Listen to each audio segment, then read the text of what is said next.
Pernahkah korang perasan tak? Dulu Toyota Hybrid punya kereta dengan Toyota logo yang berwarna biru. Tapi sekarang dekat model baru macam Vios Hybrid ini, kita nampak blue dot dan dengan tulisan HEV. Ramai ingat ini hanya desain yang baru.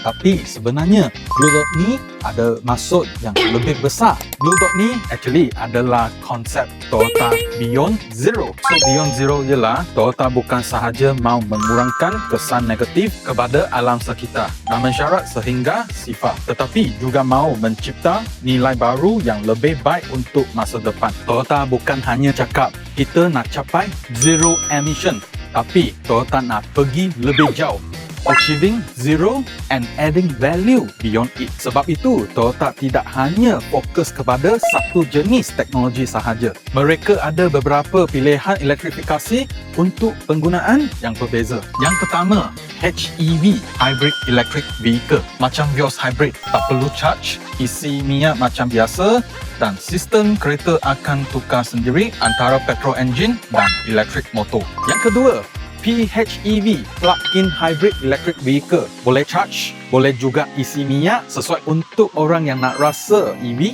tapi masih mau backup petrol.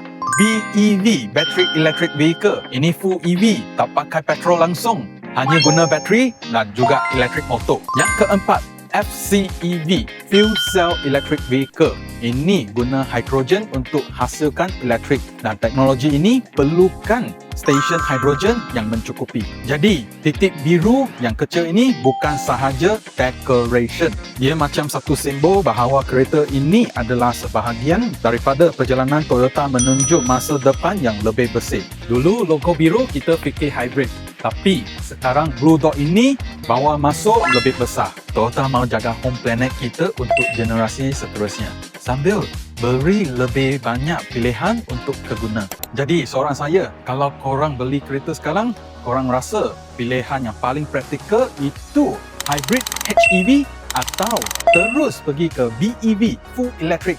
Komen dekat bawah.